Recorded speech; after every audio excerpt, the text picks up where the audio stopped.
الذي أنعم علينا بنعمة الإيمان والإسلام وجعلهما رحمة للأنام إلى خير ما يرام. أشهد أن لا إله إلا الله وحده لا شريك له الملك الأعلى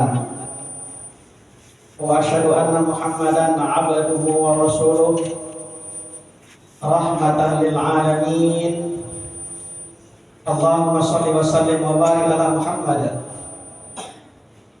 وعلى آله وأصحابه ومن تبعهم بإحسان إلى يوم الدين. أما بعد. فيا أيها المسلمون الكرام أوصيكم وإياي بتقوى الله فقد فاز المتقون.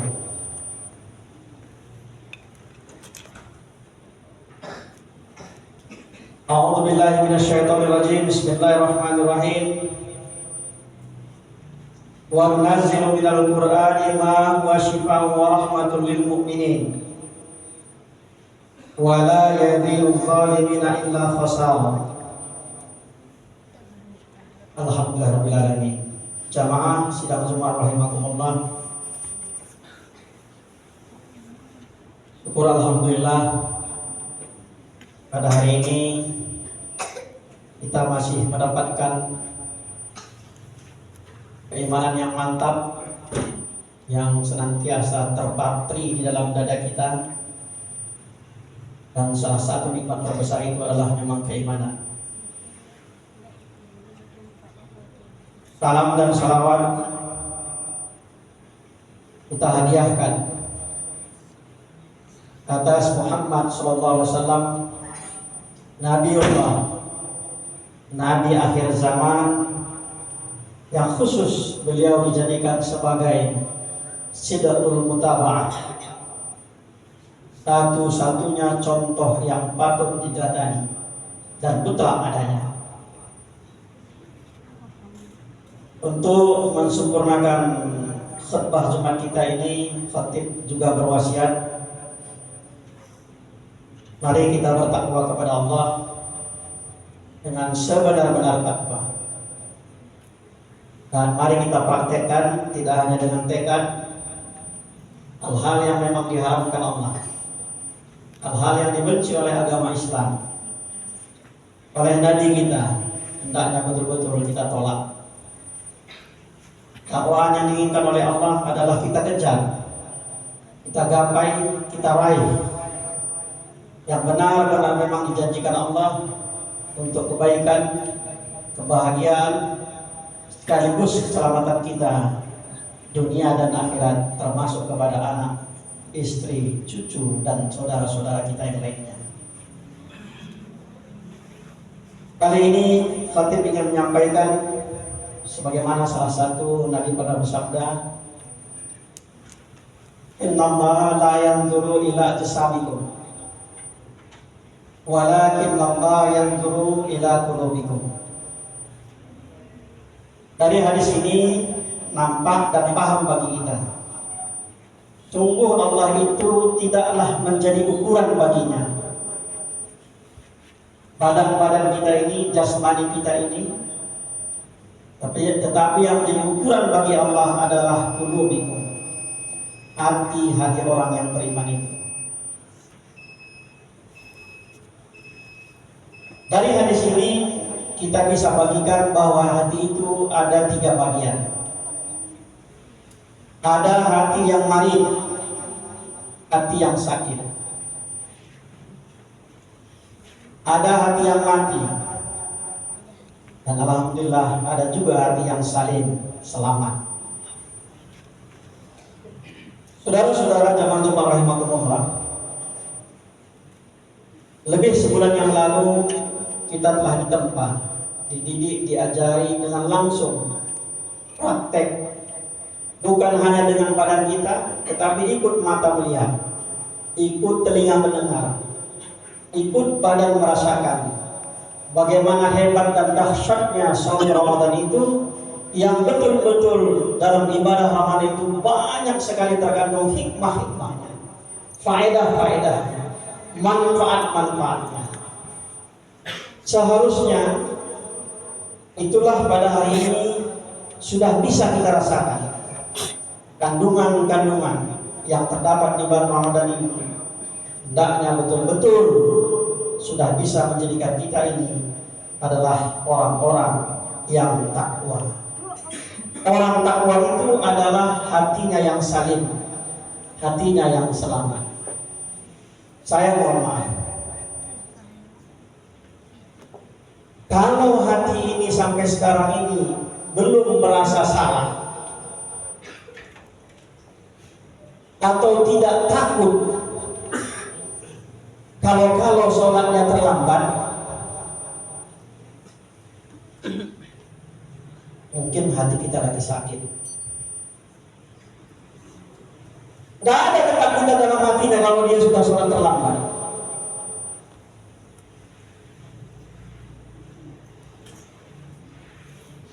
Ada lagi yang lebih parah, tak terpanggil hatinya kalau dia ingin sholat berjamaah.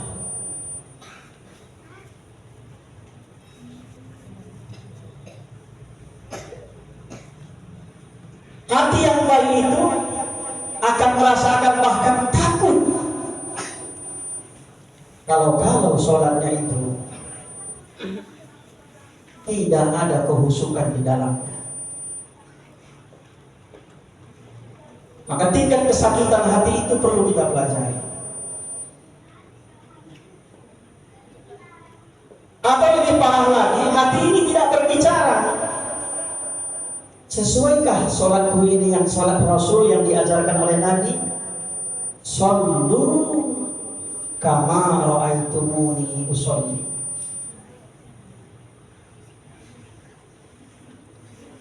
Quran memang mengatakan, sungguh memang bukan matamu yang buta, walakin ta'ma qulubul lati fis sudur. Awas, jangan-jangan memang benar hatimu yang di dalam dada itu yang buta. Walakin ta'ma qulubul lati fis sudur. Itu sholat.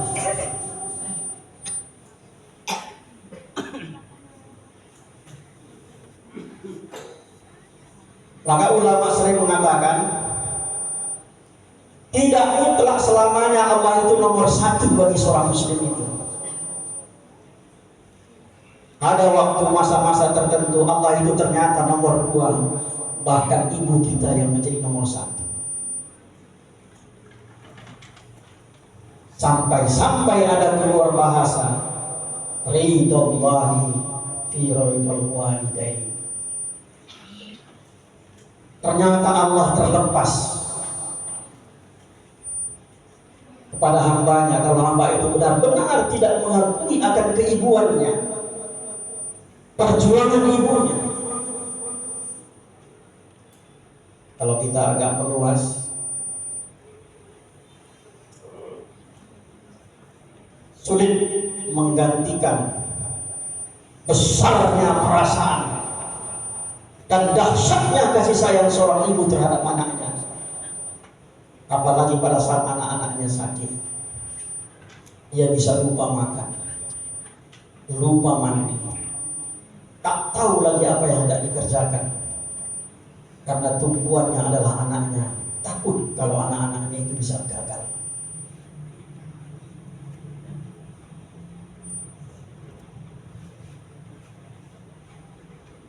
Bahkan ada ibu kita lihat bagaimana yang tercontoh pada seorang Imam Syafi'i. Kalau bukan memang haknya, betul-betul diharamkan. Marahnya luar biasa. Saudara-saudara jamaah Jumat rahimakumullah.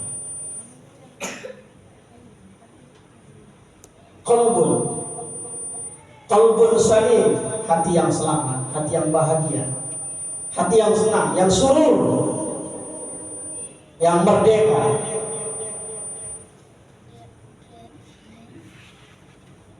Saya mohon maaf, Sering kali kita mungkin barangkali bangga dengan kedatangan tamu, katakanlah camat. Karena kita merasa bahagia kedatangan seorang camat, kita ulur sholat kita. Kita pakai hadis lain, masih ada waktu.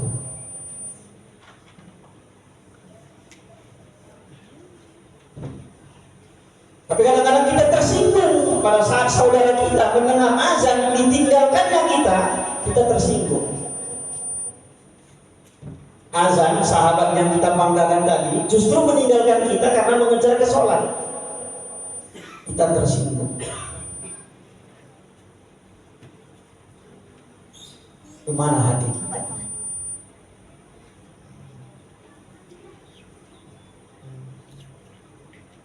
Ada yang lebih parah, begitu datang dia salam langsung ditinggal. Ya kemana? Buru-buru. Setengah menit lagi azan, tergores hati kita. Jamaah sidang mengumpulkan. Maka khatib telah disampaikan, kalau sudah kita sampai ke puncaknya, saya khawatir sholat saya ini tidak sesuai dengan sholatnya Rasul. Bersyukurlah, sujudlah, spontanlah, Allahu Akbar, bersujud. Engkau telah berikan mata hati yang bersih kepada aku, ya Allah. Cepat datangi orang-orang yang mengerti tentang agama. Datangi guru-guru, siapa saja. Apalagi kalau dia kuasai Al-Quran, kuasai hadis-hadis Nabi. Jarang. Bukan itu saja, aku yang menanamkan rasa bahagia di hati kepada Allah. Pernah enggak kita melaksanakan sujud syukur atas hati yang diselamatkan Allah itu dengan rasa bahagia, rasa senang, rasa merdeka yang telah Allah tanamkan ke dalam hati kita.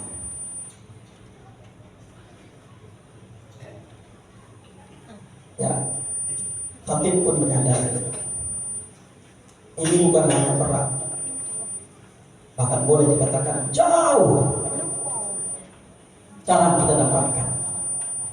Orang yang bisa mendapatkan ini, orang yang senantiasa dekat dengan Quran, orang yang punya sifat pemaaf, orang yang biasa tangan di atas, orang yang bahagia melihat kebahagiaan saudaranya, orang yang merasa khawatir kalau saudaranya itu susah, gelisah dan lain sebagainya.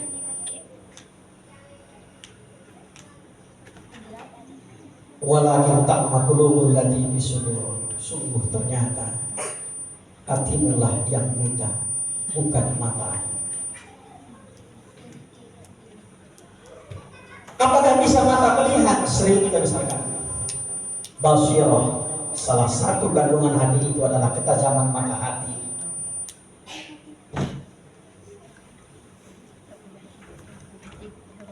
Dan ini bisa kita saksikan. Ada orang yang tertimpa musibah, ada orang yang susah, tiba-tiba datang kepada seseorang minta pinjaman. Orang yang ingin dimintai pinjaman itu merasa terhina karena didatangi orang yang susah. Padahal Allah pada saat itu sedang menguji orang yang didatangi orang yang susah tadi. Bukan orang yang susah itu diuji oleh Allah. Dan itulah yang dilihat oleh orang-orang yang punya pandangan mata hati yang tajam. Apa dia katakan? Sungguh celaka orang yang diberikan kepercayaan oleh Allah dengan kedatangan seorang pengemis untuk minta bantuan kepadanya justru lihatnya. Padahal pada saat itu Allah telah membuka jalannya agar dia bahagia dengan salah satu cara membantu orang yang wasail tadi. Wasail tadi adalah orang yang tangan di bawah, tangan pengemis. Sampai pengemis itu diberikan jalan oleh Allah. Kalau dia tersinggung, apalagi masuk kategori terzolimi, doanya dikabulkan oleh Allah. Maka kalau agak mendalam kita, karena kalimat la ilaha illallah itu adalah dasar sekaligus puncak menentukan siapa kita sebenarnya. Sekalipun manusia itu telah hidup bergelumbung dengan dosa sampai usia 75 tahun, menjelang azalnya dia mengucapkan la ilaha illallah, dakhalal jannah, surga atasnya. Begitu juga sebaliknya, hidup kita selama ini beribadah, justru pada saat kita mengalami sakratul maut yang kita ingat orang lain bukan Allah, bisa-bisa kita neraka yang diberikan oleh Allah. Sidang Jumat rahimakumullah. Sebelum kita tutup khutbah ini, mari kita ulang, kita telaah kembali kajian-kajian kita di bulan Ramadan yang lalu. Sejauh mana sudah kita praktekkan, sejauh mana sudah kita yakini, sejauh mana sudah kita amalkan di tengah-tengah kehidupan di masyarakat ini. Karena apa? Kalau orang yang sudah lulus di bulan Ramadan tadi, kualitasnya adalah takwa. Salah satu kelebihan orang takwa itu, kata Allah, adalah diberikannya ilmu, ditambah pemahaman oleh Allah tanpa sepengetahuannya. Sekalipun barangkali rezekinya datang dari Allah tidak disangka-sangka, sekalipun barangkali dia dijauhkan dari bahaya, tapi ada sisi yang paling bagus. Kualitas orang-orang takwa itu akan diberikan Allah pemahaman-pemahaman agama yang bisa membahagiakan dia di alam nyata ini sampai di akhirat nanti. Ini saja barangkali, mohon maaf atas segala kekurangan. Fa'tabiru ya ulil absar la'allakum tuflihun.